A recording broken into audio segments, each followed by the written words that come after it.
The State Department needs to get itself together now.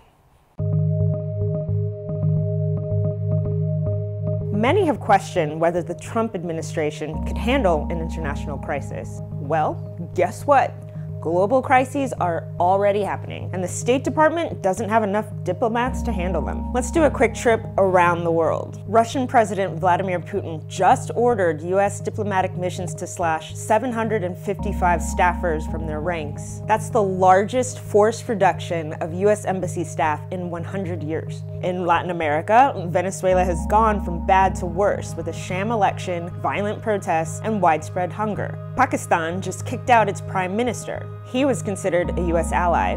North Korea just shot off another intercontinental ballistic missile potentially capable of hitting the United States. Famine is raging across Nigeria, Somalia, South Sudan, and Yemen. Saudi Arabia and the UAE are in a diplomatic standoff with Qatar.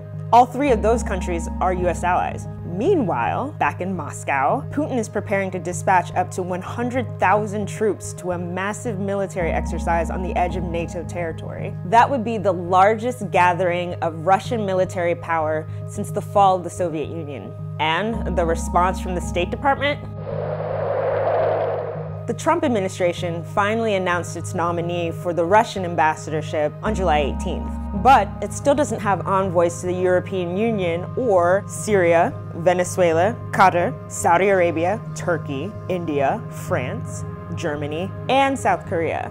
That last one would be handy, dealing with a nuclear-armed North Korea, wouldn't it? The State Department, run by former oil executive Rex Tillerson, has been described as a ghost ship. Only 2 top posts have been filled, but dozens more undersecretary and assistant secretary positions remain vacant. While these seats are empty, other key officials are leaving, like acting head of diplomatic security, Bill Miller. This comes as Tillerson is reportedly axing democracy promotion as a key part of the State Department's mission statement. The administration also wants to slash 30% from the budget. Growing pains and new approaches are normal for any new administration, but this administration seems intent at cutting diplomacy off at the knees. Contrary to what President Trump might assert, foreign policy is not like strong-arming real estate deals in Manhattan. It requires smart, capable diplomats, frequently engaging with their counterparts around the world. But having a sleepwalking State Department is inviting disaster.